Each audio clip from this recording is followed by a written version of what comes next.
Welcome, everybody, to Rocket Lab Weekly, episode 122. After a very turbulent week, few weeks in the market, I hope everybody's fine and your portfolios are fine and you're still with us. This is my current job that I do during the day due to the market conditions. But other than that, I'm fine. So, how is the rest of the crew? Pretty good. I mean, it was definitely an exciting week. Not a bad time to have cash on the side too. It was like the portfolio took a big pullback, obviously, I think as anyone's here. But I managed to actually buy some Shift 4, some Redwire, and some EOS, which is like the Shift 4 would be like new money, if you will. So I increased that position by 15%. And then Redwire and EOS were from previous trims. So those were increased by 18 and 20% respectively for like $0, if you will. So feeling pretty good about that.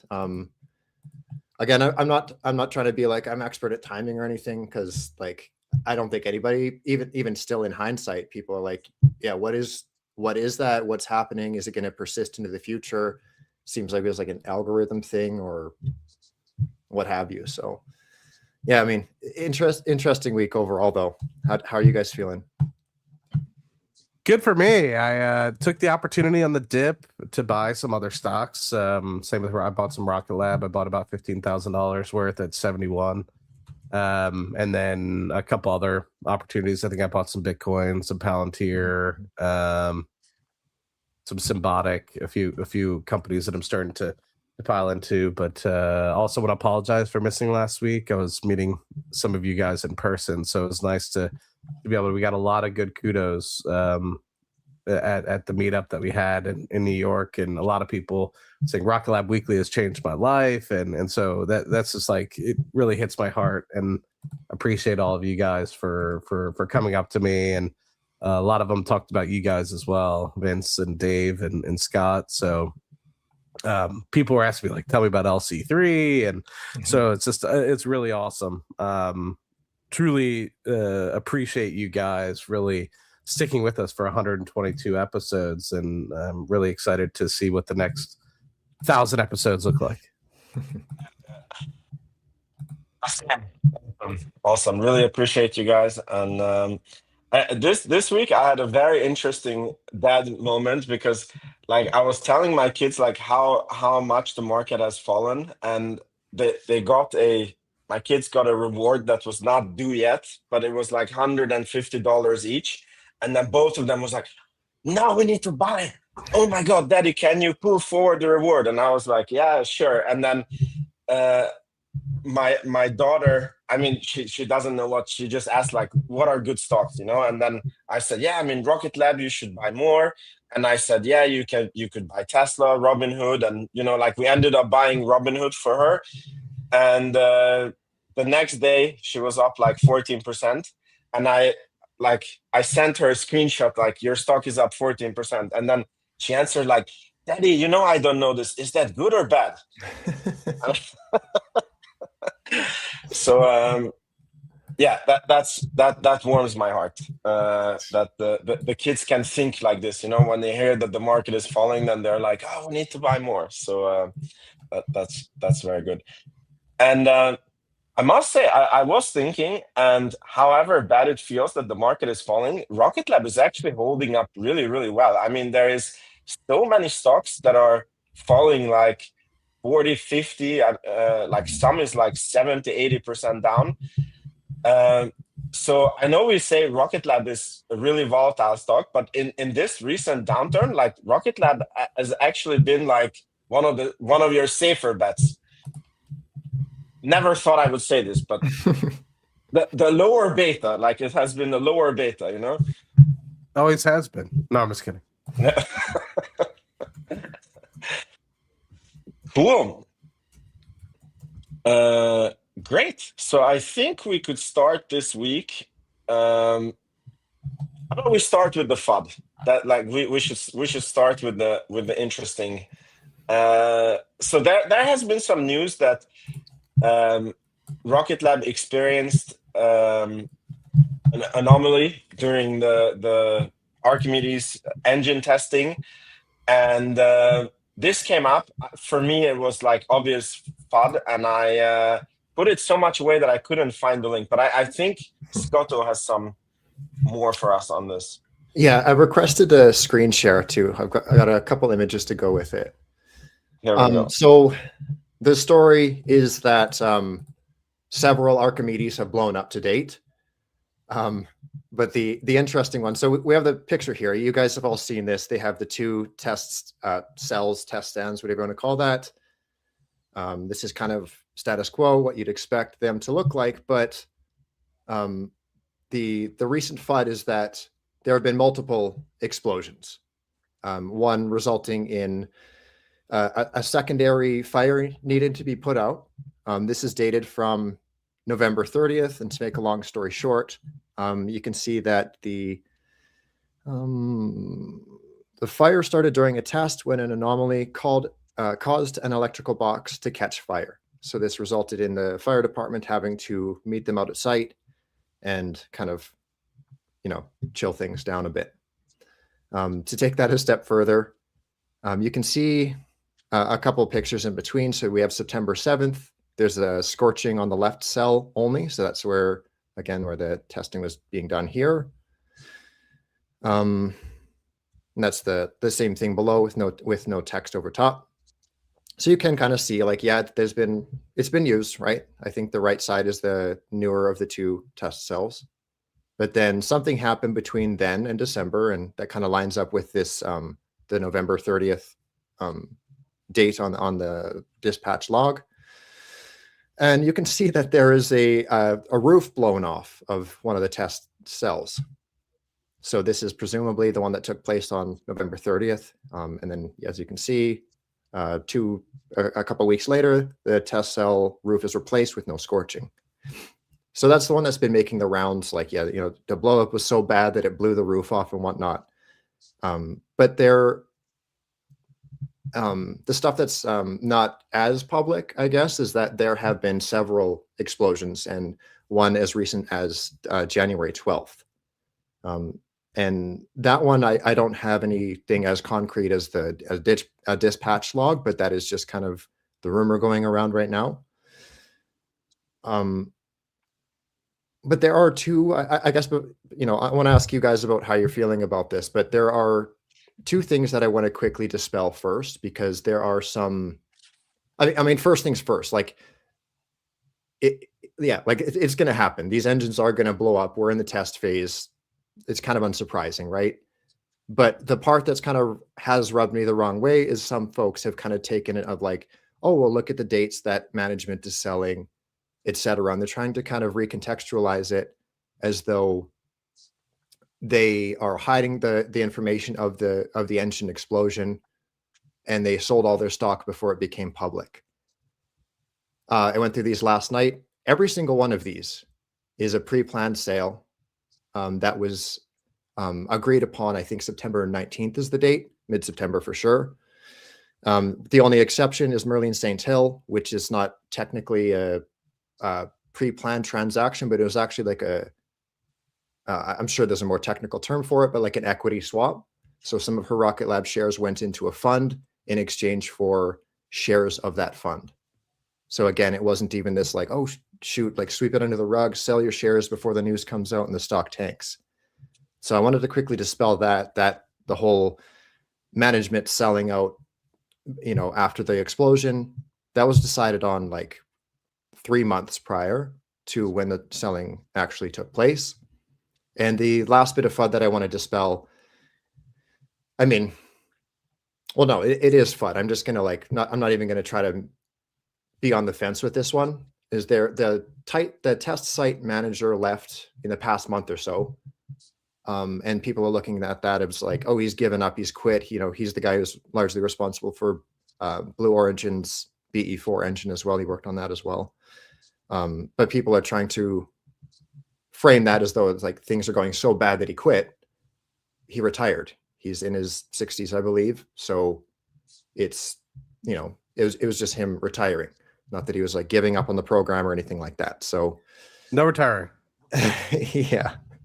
So So that's kind of that. I'm curious to hear what you guys think. I know it, like in my paradigm, I'm like, yeah, and there was a fire during an engine test, like like yeah. Test without fire, Yeah. Yeah, I mean, I don't know. I saw this particular picture. Somebody sent it to me a couple weeks back, and I've always been under the assumption that if something was horribly wrong, just like what we saw with the potential tank explosion last week or 2 weeks ago, I guess it was 2 weeks ago, then they would disclose it to the SEC.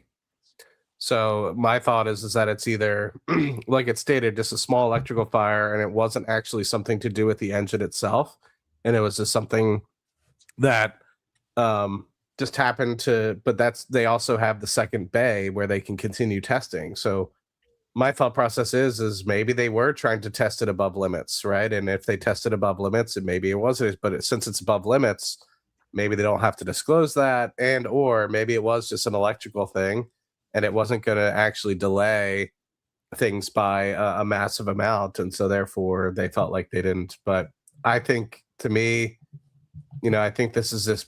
While it's good due diligence that people are continuing to focus on the company, my thought process of it was meaningful, knowing the group of people and the executives and what they've described in previous incidents where there was issues, right? If you think about like the September 2023 anomaly, when they tried doing stage 1, stage 2 separation, and it didn't ignite, right? And then there was the RUD there. They paused, even though they got FAA approval to fly, rather quickly, they waited until they figured it out, and then they talked about it openly on a conference call. And so my anticipation is that if it is something, then we'll find out about it later this month, or maybe it's early next month. I forget when the call is. But if it was that large, would have been probably a Form 4 or whatever they have to disclose to the SEC. But I could be wrong, and I've been wrong before. And no, I'm not smoking too many cigars. I'm sick. So, but I do smoke too many cigars. So.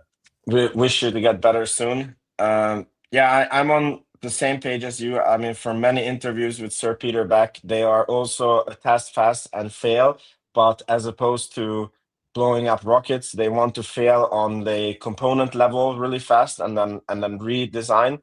So I want to remind you that the tank collapsing in the hangar and the rocket engine blowing up on the test end is saving the company reputation, saving tens, if not hundreds of millions of dollars, and is actually speeding up the process of getting a fully reusable first stage going.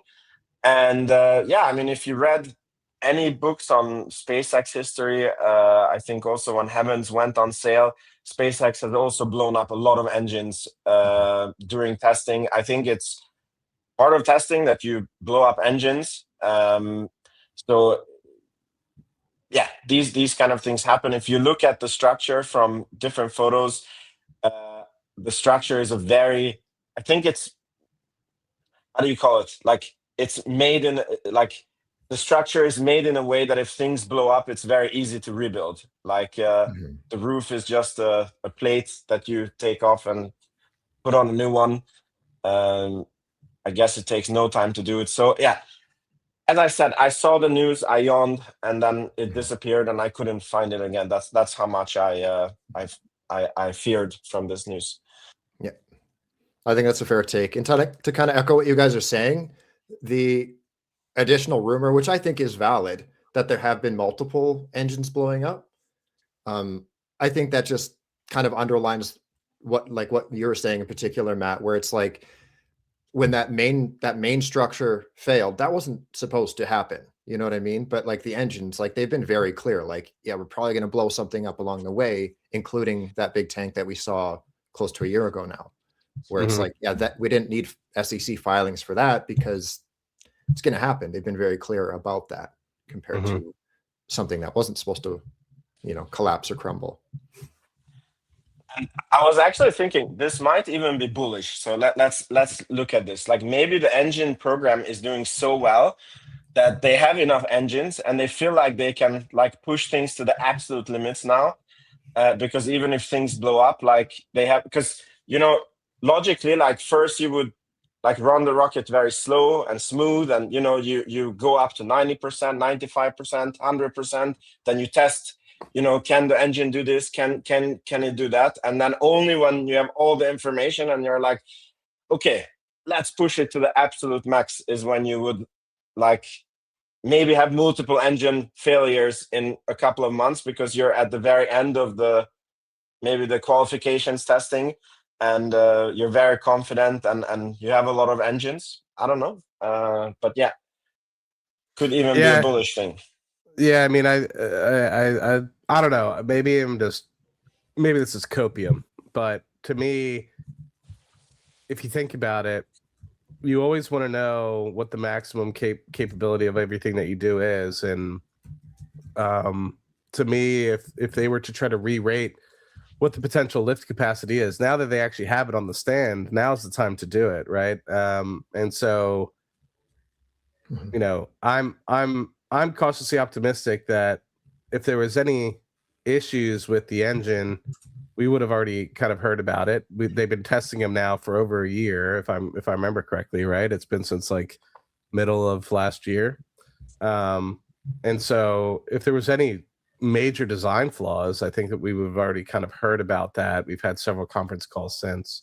And so to me, I think if anything, if it wasn't just an electrical anomaly, like was kind of stated, it was likely that they're saying, hey, let's see, can we take this from 13,000 on a fully reusable return to launch site sort of lift capacity to 16 or 15, and we need to be able to test the engine for X, Y, or Z. And maybe that's what it is. So I'm certain that if this is something that is actually wrong with the actual rocket itself, we'll hear about it, just based off of what I know the management has done in the past. So to me, I feel like we're a year into this. I feel like we've run through enough rocket engines at this point that it would have been disclosed that there was a major design flaw. And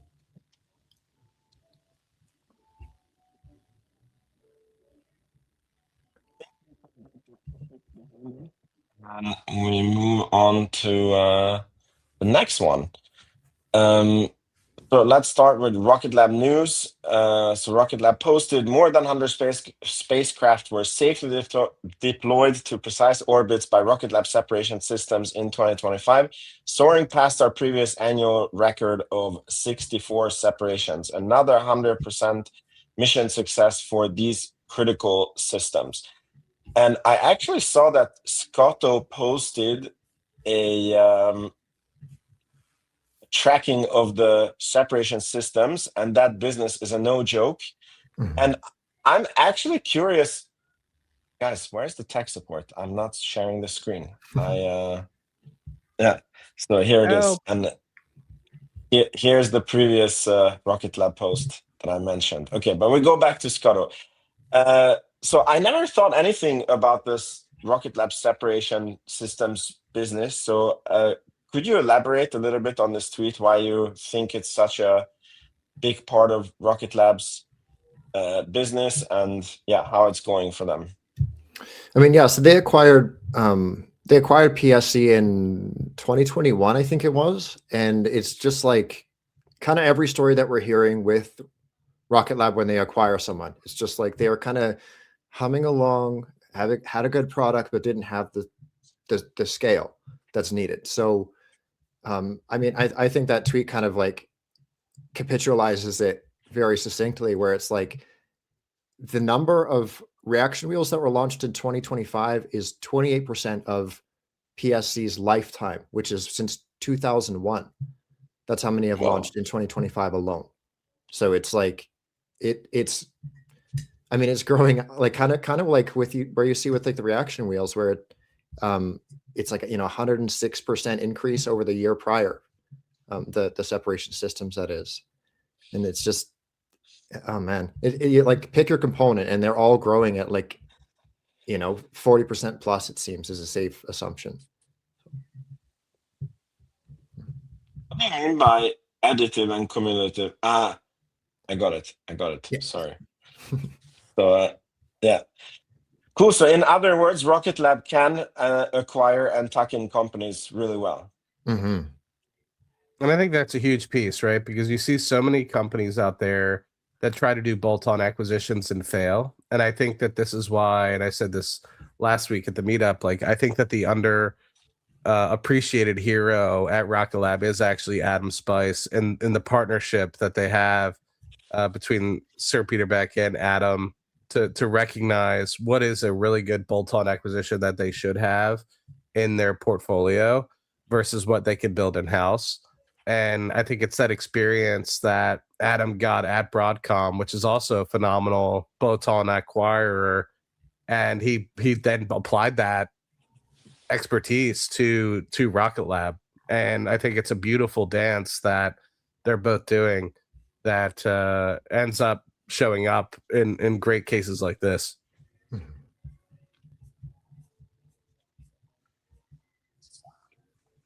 Adam Spice, I think, is definitely underappreciated. Doesn't even have Twitter, guys, and no social media. And he's not planning to change that. I bet he'd post some unhinged tweets late at night.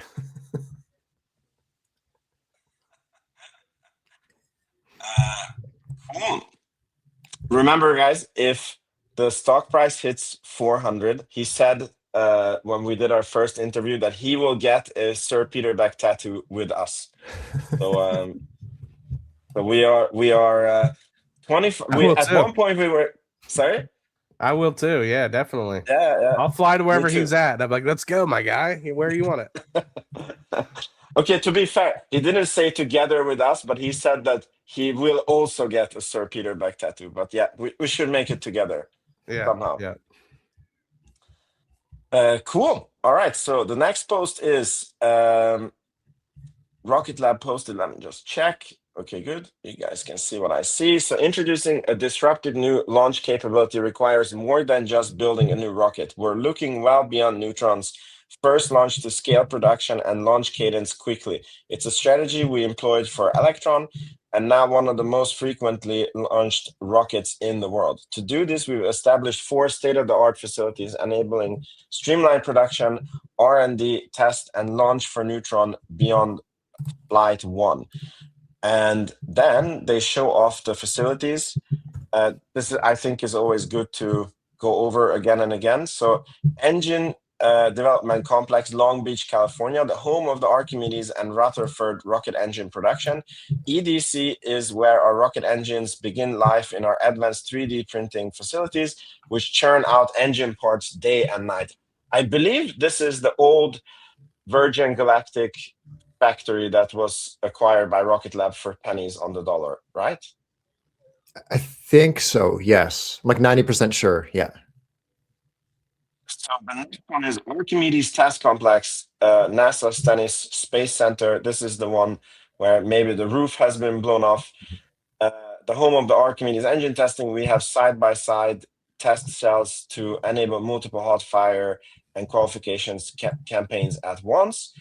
And then Space Structures Complex, Middle River, MD.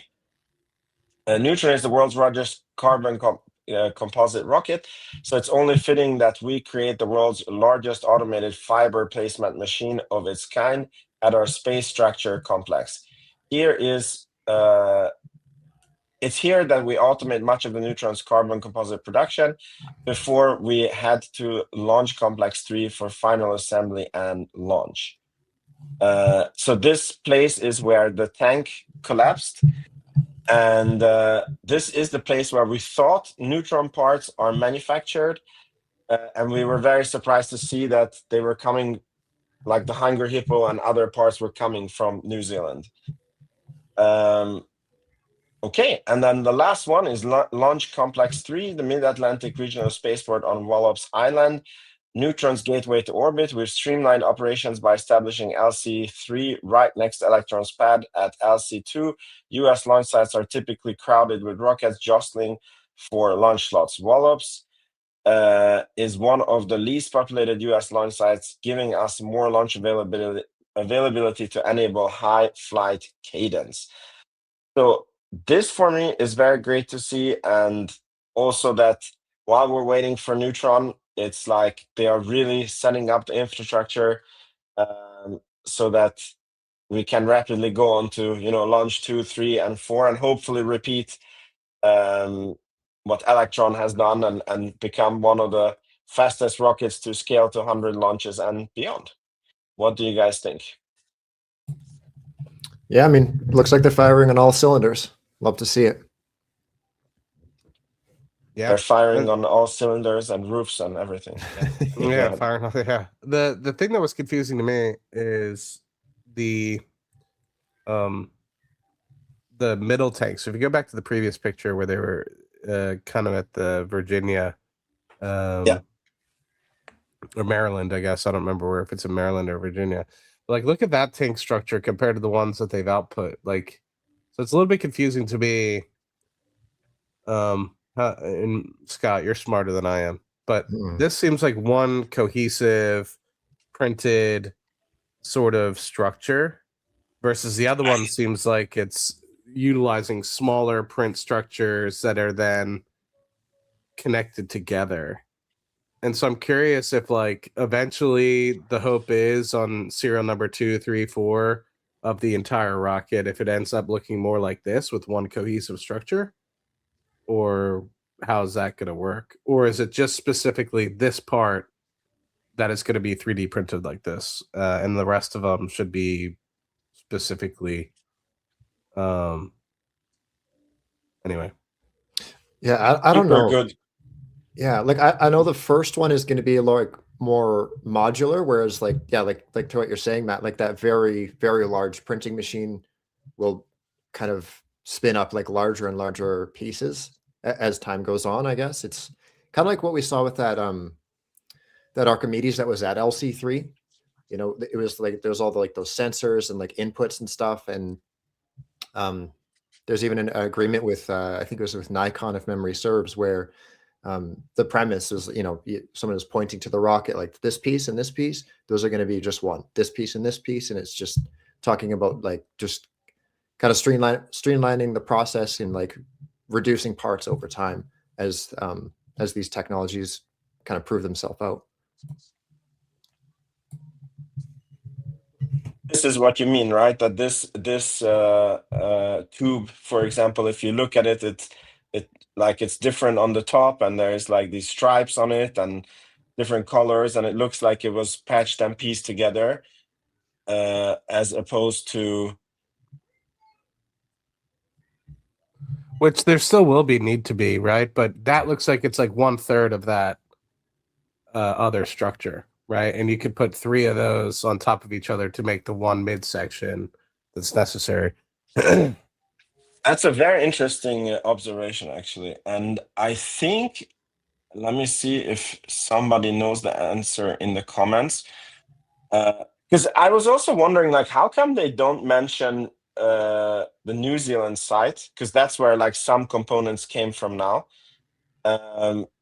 Because like maybe this site is like not fully up and running yet, or not at the scale that they wanted, and they needed help from New Zealand, or I don't know. That's a little bit confusing, this part. And in last week, or yeah, when we were discussing this, I think it was Francisco or Miss Iglesias or both that mentioned that it could be that some of this is like protective films or sensors that is like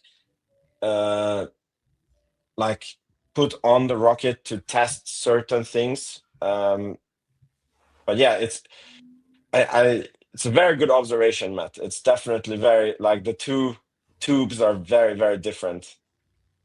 Mm-hmm. Yeah, it's just like and then if it is different, well, they have to get retested. I don't know.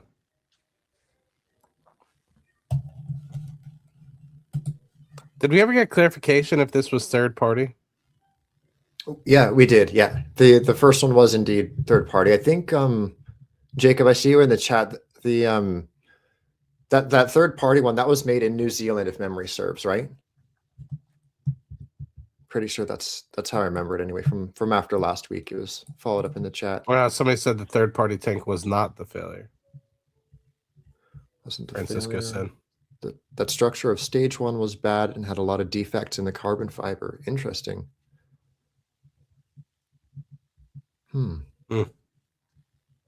Okay.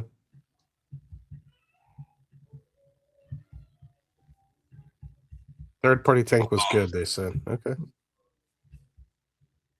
Interesting.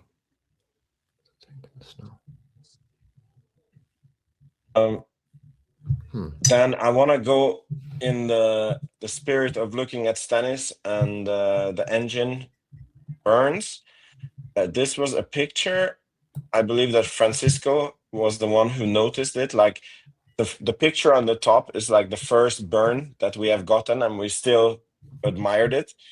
And the bottom one is like how the engines are burning these days, and you can see how much cleaner and more concentrated the tail is, and how much nicer the diamonds are. And this red hue that we see here, as far as I understood, it could come from like the engine itself burning into the flame. So like meaning that they didn't like fully optimize the rocket yet.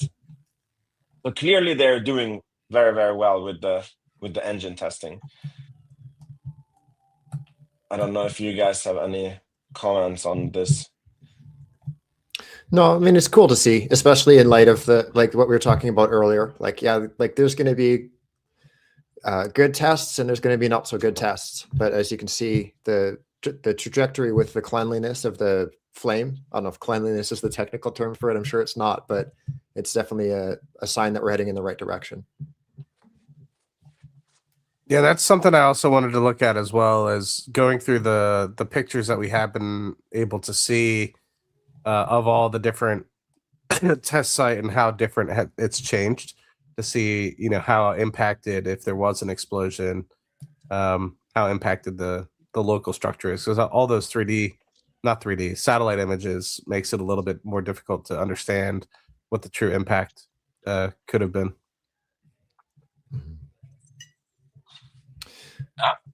Also, just looking in the chat, I'm like, Francisco is mentioning that he spoke with someone from, I don't want to get him in trouble. He spoke with someone from Middle River. He's mentioning that I think it was the third, hold on, was warned. Rocket Lab was warned that the carbon fiber was bad, and it sounds like they're actually moving. Oh, and Jacob follows up that the stage one LOX tank was transported from RI. What's RI? I'm a Canadian here. My apologies. Rhode Island. Rhode Island. Goddamn Canadians. No, I'm just kidding. I know, right? We'll be Americans soon enough. From Rhode Island to MD via helicopter. And it also sounds like Rocket Lab is now working with another company for help. So I guess the next like Neutron Tail 2, if you want to call it that, is going to be partially third party as well, which is kind of surprising. You know, some new company from Middle River is helping Rocket Lab with the stage one carbon fiber.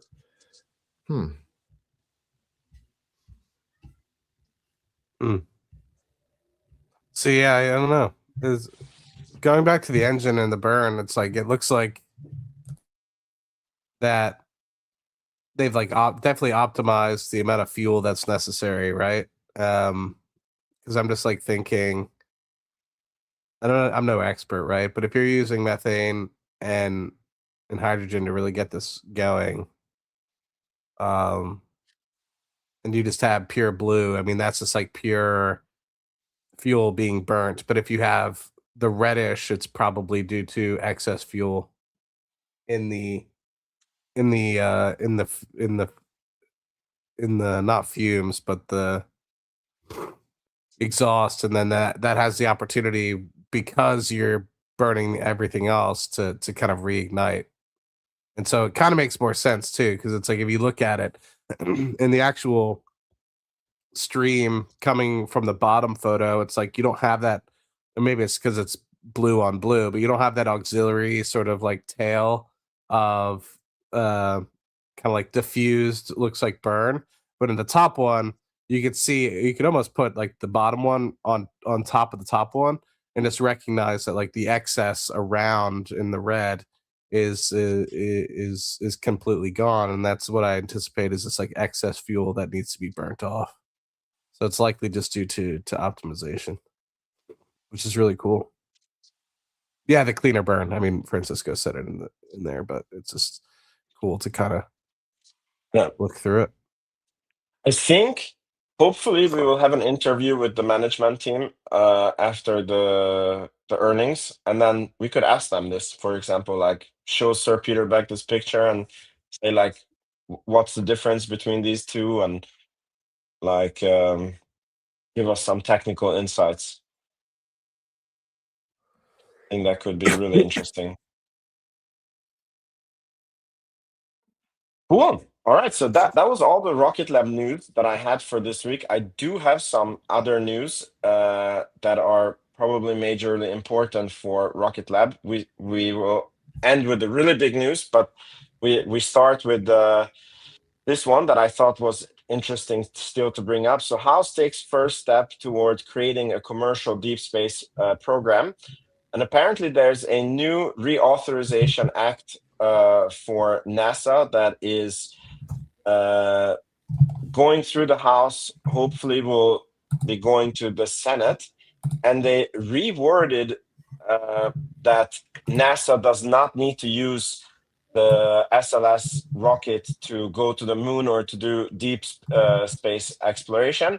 It was reworded to basically any commercial provider. And the way this would affect, I believe, is up through Artemis 5, as far as I understand. The SLS is booked and cannot be changed. But after that, whatever makes more sense for NASA, like if it's a dedicated Starship or New Glenn or Neutron or whatever best fits the budget and purpose, NASA is free to choose that. So I think that this is very good potentially for Rocket Lab. Let's hope so. Yeah. Have you guys seen this, and are you reading it the same way as I am? No, I haven't seen it, but I'm kind of on the same page. Yeah, same page as you.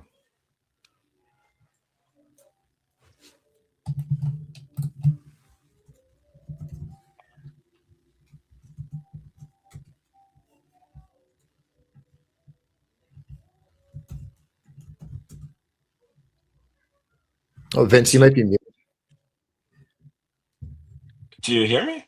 Oh, no, I hear Do you. you hear Yeah. me? Yeah. Ah, okay. No, I was thinking, so Mr. Matt, I guess you're on the same page. Sorry, I got distracted. I'm looking at the Archimedes test area pictures. What specifically was the question? You're on mute. Or you can't hear. No, you're not on mute. You're just really muffled. Am I? 1 second. Oh, no, now I can hear you. Okay, awesome. So we have this article here that the House basically makes it so deep space program can be run by commercial companies. Doesn't have to go through the SLS launch system. It can be any company. And this is past Artemis 5. And then if you read it the same way as me, that it's potentially really good for Rocket Lab. Yeah, because I think and I'm curious how this fits in with the Mars Transport Orbiter or telecommunications or whatever. Because a lot of people have been like, "Oh, that's delayed. The House knocked it down." It's like I'm wondering if this could also somewhat play into that. So it's like, while one of them may have been kind of knocked down, this might potentially be the offset to that, right? So yeah. Mm-hmm. And yes, I was distracted. Sorry, I'm looking at photos, trying to see if I can see any differences between these Archimedes engine test stands. Yeah. No problem. So the next one is very small news that finally astronauts will be able to take their latest smartphones on the rides with them. I don't know why this hasn't been the case, but yeah, it's going to be very interesting when they start doing TikTok videos and from the far side of the moon and showing us what it's really like. So I'm looking forward to it. Mm-hmm. Okay, and then we end on the really big piece of news, and that is that SpaceX has acquired XAI, and this is before the SpaceX IPO, and this is definitely not something. If you would have told me a few years ago that Twitter was going to be owned by SpaceX, I would say, like, what the hell are you smoking? And I was thinking if this is good or bad, because we were always thinking that the SpaceX IPO is going to be a major catalyst for Rocket Lab. And then the fact that SpaceX is becoming like a space and an AI company, like it's not a pure space company, I was a bit like trying to assess in myself, like, is this good or bad? Because I feel that it becomes less and less comparable with Rocket Lab. So I wanted to see like what do you guys think, and are we still going to see the stock price skyrocket and everybody should sell the farm and bet on Rocket Lab, or should we be more cautious now? I think that it's going to be one of those things. I mean, like to kind of like contextualize it. The Twitter X platform was bought or sold for, I think it's 42, 44. We'll call it 50 billion. I haven't seen anything. I heard on a podcast today that it was like sold or acquired by SpaceX for 250 billion, or 250 billion, which actually seemed quite steep, but sure, why not? But I mean, if SpaceX was already looking at like a $1.5 trillion valuation, this is kind of like, I was going to say like the Electron to Rocket Lab, but that's not even, it's even smaller than that. It's like, well, whatever, like one of the space system components to Rocket Lab's Neutron. It's like, sure, it's there, but are people really going to care that much? Probably not. It's going to be like a space company. To put the tinfoil hat on, though, I'm not sure if this acquisition session is done. I'm kind of under the impression, well, I'm hearing rumors and I'm skeptical, but it also wouldn't surprise me if Musk just kind of rolls everything into one company and just calls it X Corp or something of the like. To put a tinfoil hat on, the tinfoil hat, the ticker X was just acquired by somebody. We can only assume who that might be. It was previously held by I think a Japanese steel company that went bankrupt, or was acquired or up for It was sale. U.S. Steel that US was then acquired by a Japanese company. Oh, okay. Do they still use that ticker? Do you know? I mean, I guess not. I don't know. Let me see. I don't know how that would work, but I remember it was like a year or two ago when that happened, and I was like, oh, that'd be so funny if they got that ticker. I think they kept it private, but I think they took it private, but I think as part of the negotiation, they still have to operate or something. A lot of their sites in the U.S. and they can't just like shut it down. Oh, okay. My misunderstanding. Yeah, no longer a ticker. You're right. But like, I do wonder if it's going to be like, or like how they're going to break that out. Is it going to be like, this is, like Falcon 9 delivery revenue, this is Starlink revenue, this is XAI revenue, or if it's going to be really like just all lumped together and really confusing. I don't know legally how that would, or I don't know if legally is even the word. Like structurally, that would make sense, and especially if it is like Tesla and SpaceX / XAI, and then I don't know, Neuralink throw in there too, Boring Company too, I guess. If those are just going to get rolled into one big outfit, but like when you look at like all the antitrust or like, I don't know, it just seems like every time like Google's like, hey, we're going to do anything, the government's like, hold on, we're going to put a pause to that, and we got to go through a big long legal process. And then if you have two $1.5 trillion companies trying to merge in together, like I can't see a world in which that goes like that. That's like not very cumbersome. I don't know. What do you guys think? I actually don't think that there is an issue with the monopoly here because it's SpaceX buying XAI, right? Mhm. And then there is a lot of other LLMs, like Grok is not even like they're not even one industry, right? So it's not like OpenAI is buying Grok and then they together make a monopoly. It's like but you're bringing up a good point because I also hear this merger talk between Tesla, and that's what I mean. That if let's say SpaceX or X IPOs at $2 trillion, but it's not a pure space company, because like my logic was that if SpaceX would IPO and they get a okay, like the closest example that I can give is, you know, when Tesla IPO'd and then they were an electric car company, and then the companies that came after, like Lucid, and I'm telling you it's a bad example, or Nikola, like they got, like investors were looking at Tesla and they're like, okay, Tesla became this, so like Nikola and Lucid is going to also become that. So therefore, like normally it would be valued at X, but we're giving a 5X valuation, you know? And then those companies turned out to be vaporware and scams and, you know, blah, blah, blah. So that's why it's not a good example, because Rocket Lab is a very potent company. But like if SpaceX would be a purely space company and IPOs, and then it's 1.5 trillion, then people would look at it and they say like, oh, that is the future of Rocket Lab, and Rocket Lab is only 50 billion, or I don't know what it is now. It's what is it, 40, 30 something billion. Then, you know, we still have like it's very late at night, 50x in the stocks or like something, just to become to where SpaceX is today, you know. But if SpaceX becomes like a conglomerate of like a car manufacturer, you know, social media, AI, then it becomes like, not like, it becomes irrelevant that, okay, yeah, like SpaceX is 2 trillion, but it's not a space company. It's like space is a part of it, but you understand what I mean? Yeah, I want to push back on that only in the context or the framework of like I feel like people should already be looking at Rocket Lab as not a launch company, but they do, just because there's the big sexy flame shooting up into the sky. And same thing with SpaceX, where it's going to be like, you know, it's going to be like, you know, the Falcon 9, the Starship, and oh yeah, that Starlink thing, and what XAI, what? It's going to be like, just the focus is going to be the Starship, because that's what the media loves to publish. It's like, you know, Musk blew up another Starship. That's all they think about when they see SpaceX, and I think that'll just carry through the IPO. What are your thoughts, Maddie?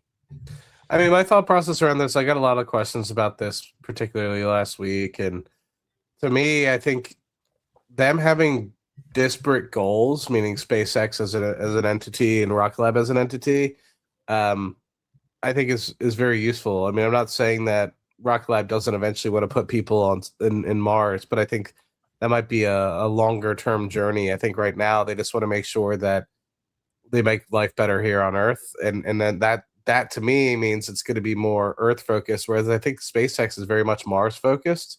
And so anything that they could do to get robots or vehicles or whatever on Mars, I think is that particular piece that SpaceX is going to potentially build on. Versus right now, I think Rocket Lab is really fulfilling the opportunities that are here on Earth. So it could very much change, right? But to me, that's always kind of been like what the benefit of having a Rocket Lab is they're really more so focused on, you know, the things that in the space needs that Earth needs, not necessarily what we need to do to get to Mars. And so I think they're two space companies that obviously have paths that intertwine to an extent, with very different goals in mind. And so therefore I think there's a market for both.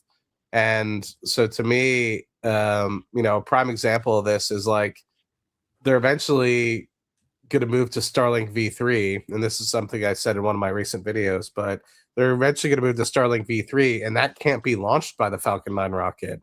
But what has been like 70 to 80% of the launches is for Starlink V2 in the most recent years. So it's like we might be at the peak of the Falcon 9 right now. And as that gets decommissioned, there could be a large avenue for Neutron to have an opening, especially if Starship doesn't actually decrease in cost as much as everyone thinks. Like everyone right now thinks eventually Starship will be $10 million. Well, if that's not the case, and it's still $75 to $80 million, and that's such a large vehicle, who's to say you're going to choose that, right? Like of all the things that you're actually putting into space, like yes, if you need to launch more than say 20,000 tons, then maybe you'll go with a Starship.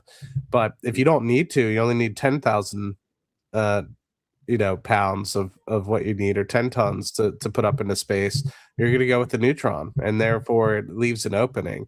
So I think that there's so many different ways that these intertwine, that is beneficial. There's so many different ways that these don't intertwine, and there's holes in each other's sort of business plans, that it can make room for both parties. When it comes to XAI, I'm not 100% certain on the reason, other than continuing to focus on the reasoning for acquiring it for SpaceX, other than trying to make sure that they set up a company that's sustainable on Mars.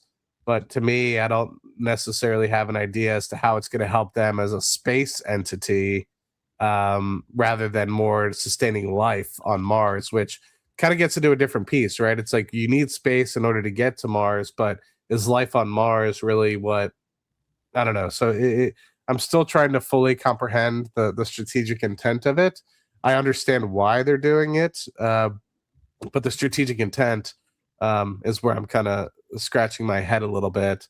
But I don't think it's for increasing launch capability or anything like that. I think SpaceX has that well on their own. So I think it has more to do with how do you situate the company for 2035 plus, when you finally do get to Mars, and when you do finally have people up there, and how to best keep people alive and sustaining up there. But to me, I think it's just an opportunity. I mean, just like First Solar, right? It was an opportunity to roll it up into Tesla, and then utilize that solar capability for Tesla. And who knows? Maybe also they realized that they were utilizing a lot of the SpaceX GPUs and compute power at XAI anyway. And so instead of just, and this is something that's speculative, right? Instead of just continuing to pay out of SpaceX into XAI, maybe they realized the increased capacity that they were using, it was just cheaper to just roll them into one, and that would also at the same time increase the ownership and I'll valuation. say just want to say the stated reason for SpaceX and XAI was the space data centers, like because like Musk really wants to go into space-based data centers, and like SpaceX has the Starship, but XAI is the one that would like run the space-based data centers, and then it didn't make sense to have them as two different companies, because then you have like one vertically integrated. And this is where the Tesla talk comes very interesting in, because Musk mentioned that Optimus could be on the moon manufacturing these satellites, and then it could be launched from the moon. And Tesla is talking about creating a like a chip factory, which would be powering the AI satellites, and then it would like actually make sense to have all of them in one, because so it is pretty crazy, but we live in a crazy world. I also do see N7 for Shepard. In the comments, he mentioned that he read SpaceX has halted looking at Mars to focus on the moon.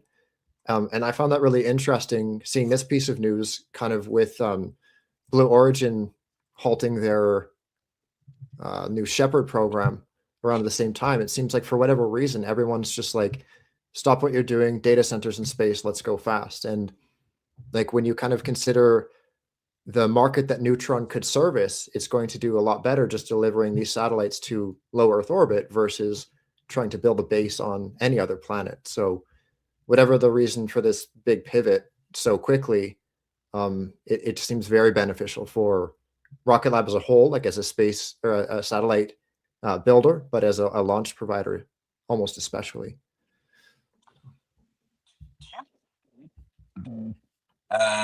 Because you know how like Tesla killed the SNX, like the Model SNX, and they were like well-selling, profitable, very good models, but they're like, no, the future is this. We need the factor for Optimus. And do you think, because a lot of people were fudding about that when Falcon will stop launching the V2 and goes to the V3, that can only be launched on Starship, that then there's going to be all this Falcon rockets that are basically free to carry anything, and then SpaceX is going to discount, like, just give us any money and we launch whatever you have just to use up the last Falcons? Or do you think that Musk is going to put like a hard stop, like no, the future is Starship, F Falcon, and then like it would, because they kind of did that with the Falcon 1 was the first like Electron, and then they went to the Falcon 9 and they left that market open for Rocket Lab to take, and now Rocket Lab kind of has a monopoly. And do you think that will happen again in this space? Like, I mean, I wouldn't be surprised at all. Like, especially when, you know, there's that rumored story of Peter Beck and Elon having dinner, and then suddenly SpaceX has a new program for rideshare. And, you know, kind of reading between the lines on that was to kill Electron, or to like kind of take that market. Not even, you know, to sound too malicious. That's like that's kind of what it was, right? The idea was that they'd be sharing that market. And so it wouldn't surprise me either way to see the Falcon 9 try to undercut Neutron, but you know, it also wouldn't surprise me if they just were like, hey, screw it, let's just move forward and just kind of try to do the exact same thing on a larger scale, where it's like what previously would have been on the Falcon 9. It's like, hey, don't worry about the Falcon 9, just hop on the Starship. We're bringing some sats up already as is, so bring them on board. But I don't know. What do you think happens, Matt? I don't know, man. It's tough. I mean, until I really understand what long-term commercial launch is for the Starship, it's tough to see what the impact would be on a Neutron per se. Yeah,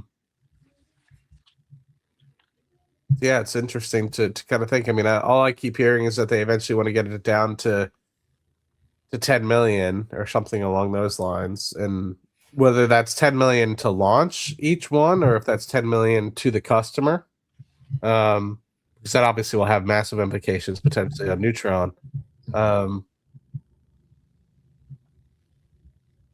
Yeah, so I don't necessarily have an answer on that, but I think one of the other key things about this whole movement is, if you're going to take, say, SpaceX public, and you also have a bunch of people that invested in XAI and also invested in X, which was acquired by XAI in 2025, it gives you an avenue to just quickly give liquidity to all those other folks that invested in all those other entities. So it might be just strictly business, or there is this overall collaboration for XAI and SpaceX to kind of work together, considering it's like,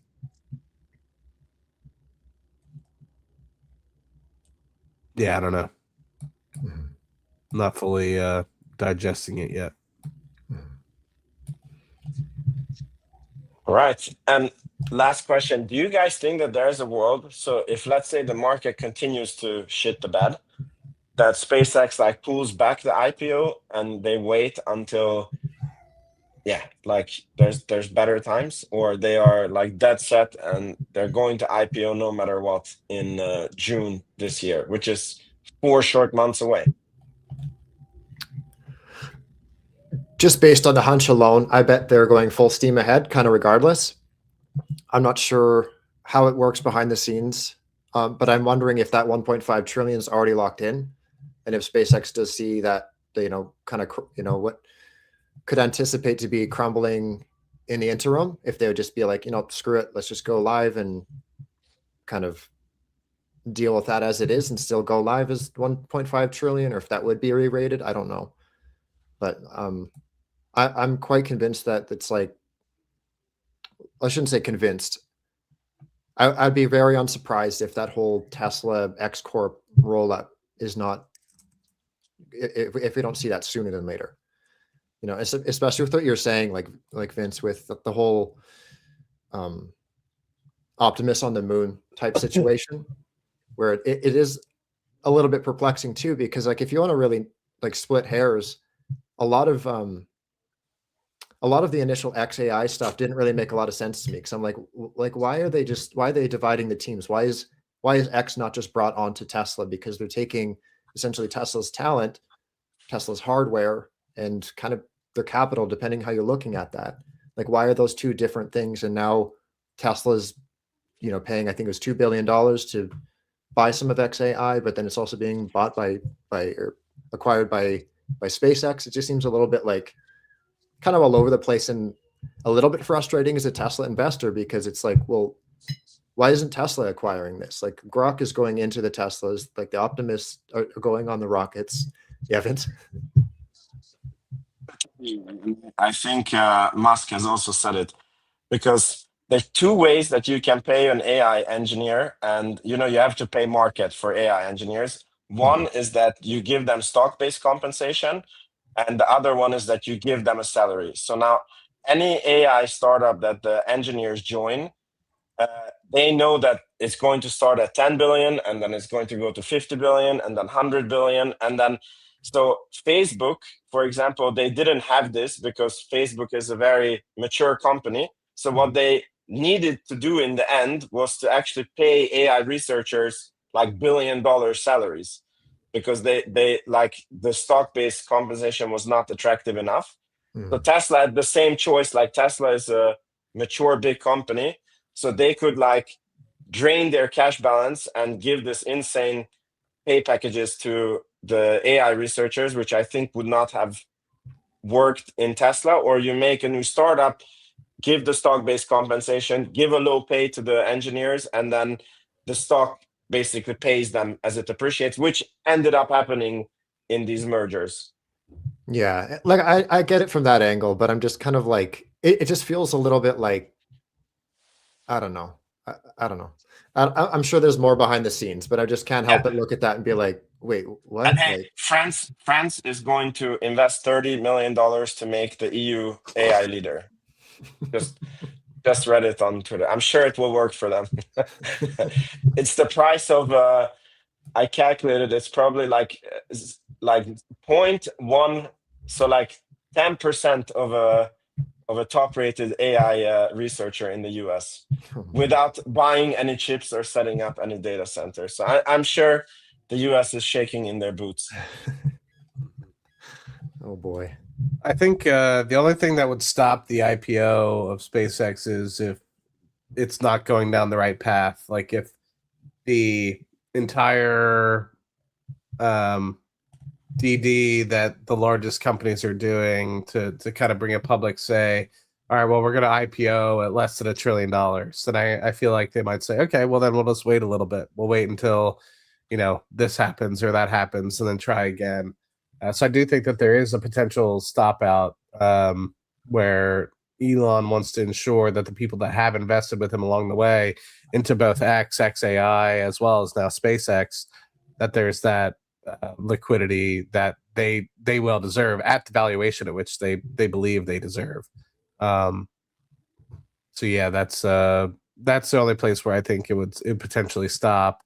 I think also it really depends on if Elon's going to be able to maintain control. So I think he owns like 35 to 50% of all of SpaceX, but I think he also has special voting rights, kind of like what the Class F shares at Palantir, where, you know, he has some shares that allow him to make more decision rights than other people in the company. And so as long as he's able to still own more than 50% of the voting power of SpaceX, I feel like he's more than than happy to kind of let it go that way, because I still think he wants to dictate how the company runs, even though it's a public company.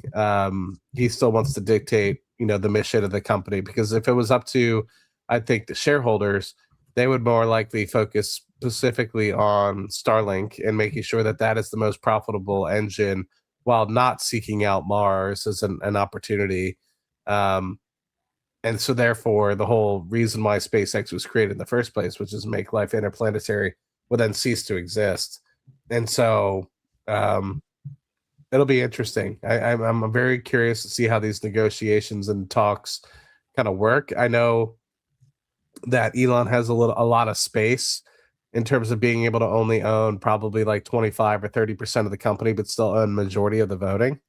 So I'm just kind of curious how that piece is going to work as well. I'm also wondering how that new stock award plan is going to pan out as well, because like I'm just kind of looking at it right now. My understanding is it's like based on market cap. So there's 12 tranches, 2 trillion, 2.5 trillion, 3 trillion, up to 8.5. And I wonder, like, if SpaceX and Tesla merge, for example, that's already 3 trillion. So does he get like I'm not sure the numbers, but is it like billions of dollars worth of stock just because he's signed the two together? So that seems like a shortcut, you know what I mean? I think there's also performance targets included with it, but maybe there are some pure market cap targets as well. Because I think he has targets as well that it has to be an X million FSD subscriptions and Optimus. I don't know the tranches, but yeah, that's a very interesting question. Like this, what happens with this pay package? Because it doesn't fully make sense if the companies merge. Yeah, I do see what you're saying, Vince. It isn't just market cap. What I'm seeing on screen was at the time, but there's tranches for a certain 10 million FSD subscribers, 1 million Optimus bots, that kind of stuff. So it is kind of performance based as well, not just necessarily market based.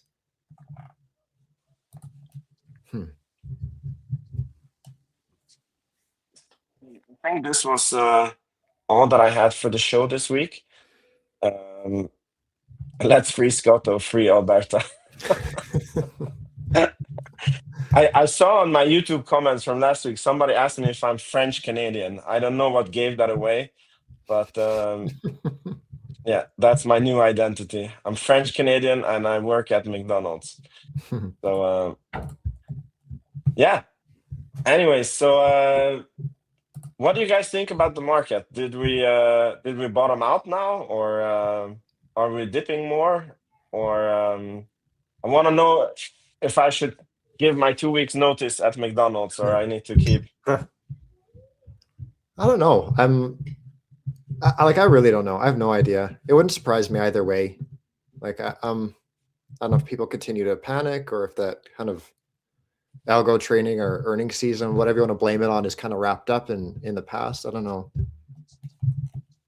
Anyone's game, I suppose. I'm not smart enough to know.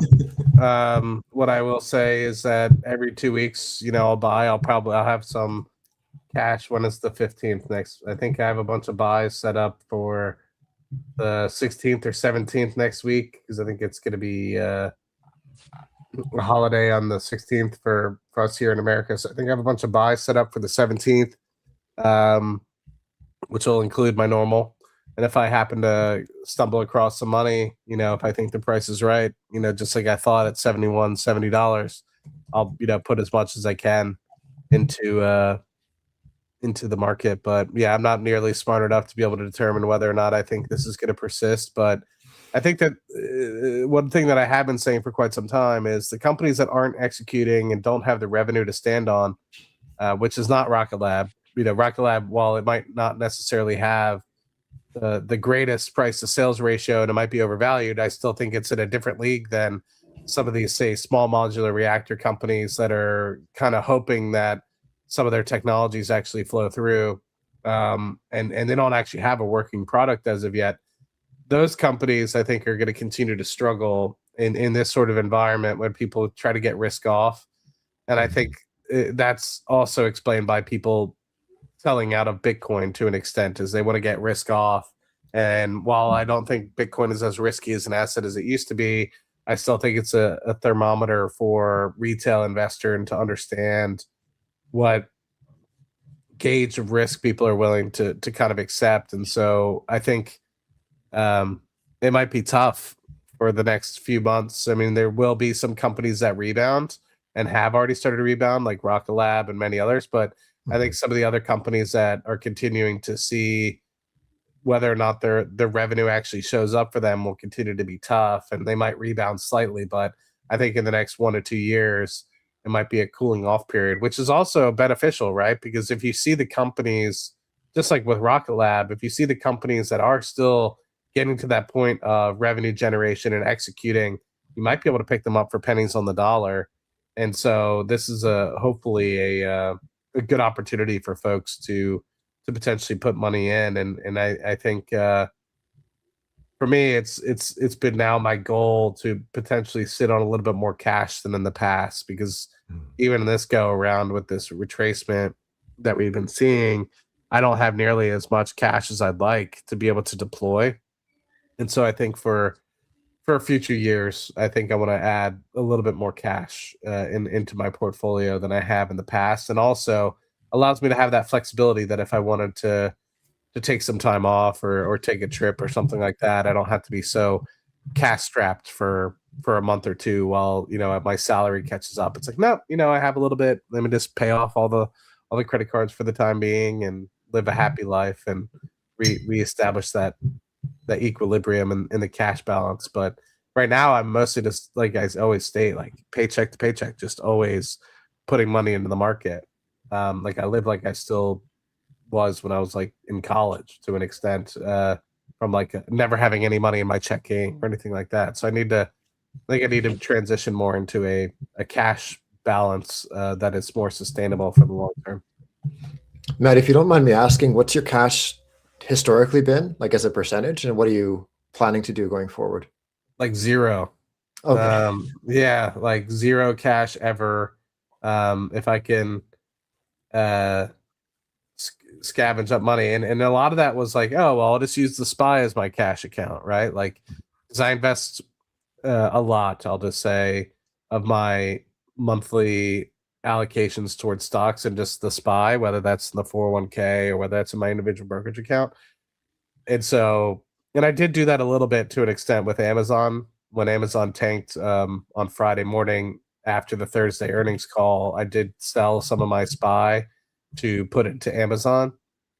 But I have not religiously been doing that. That was always the reason for having a large SPY position, because it's like it'll always kind of be my cash where I'm always continuing to invest in it, etc.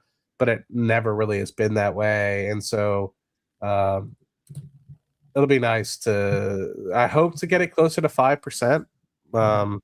So that's kind of the goal in the short term. And I have started to save a lot more for taxes. So if I'm running covered calls or selling puts or something like that, 40 cents of every dollar that I make is going into like a tax account to prepare for that bill. And I know at the end of the year, I'm going to have likely more saved in there because, I don't think I'm getting taxed 40%, but I think I'm just using that as a bin to put cash away. You lucky bastard. You don't think you're being taxed 40%. Huh? I don't live in communist Sweden. No, I'm just kidding. You're not kidding. You don't live here. Yeah. Cool. I mean, I will make great. this prediction. I didn't mean to be. I'm not trying to be. It was a joke. I don't. Sweden's great. And the people are great. That's why I talk to Vince. Yeah, I make one prediction. I think that the crazy selling that we have had, I think it will take a breather, but I don't know if this is the bottom of the market, or we go back to all-time highs. But I think the selling has gone like a little bit overboard. Yeah.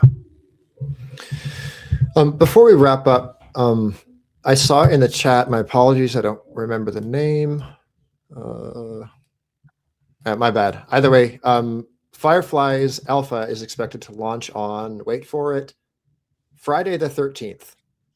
So Alpha 7 is going to be launching 289 days after Alpha 6's off nominal flight, which will be Firefly's 7th launch and hopefully their 3rd success. So we'll keep an eye on that and talk about that next week, assuming it goes off. Yeah, fingers crossed. Cool, guys. So may your sky stays blue, your stocks stay green, and your roof's not on fire. So see everyone next week. Ciao, ciao. Thanks, guys. Thank you all.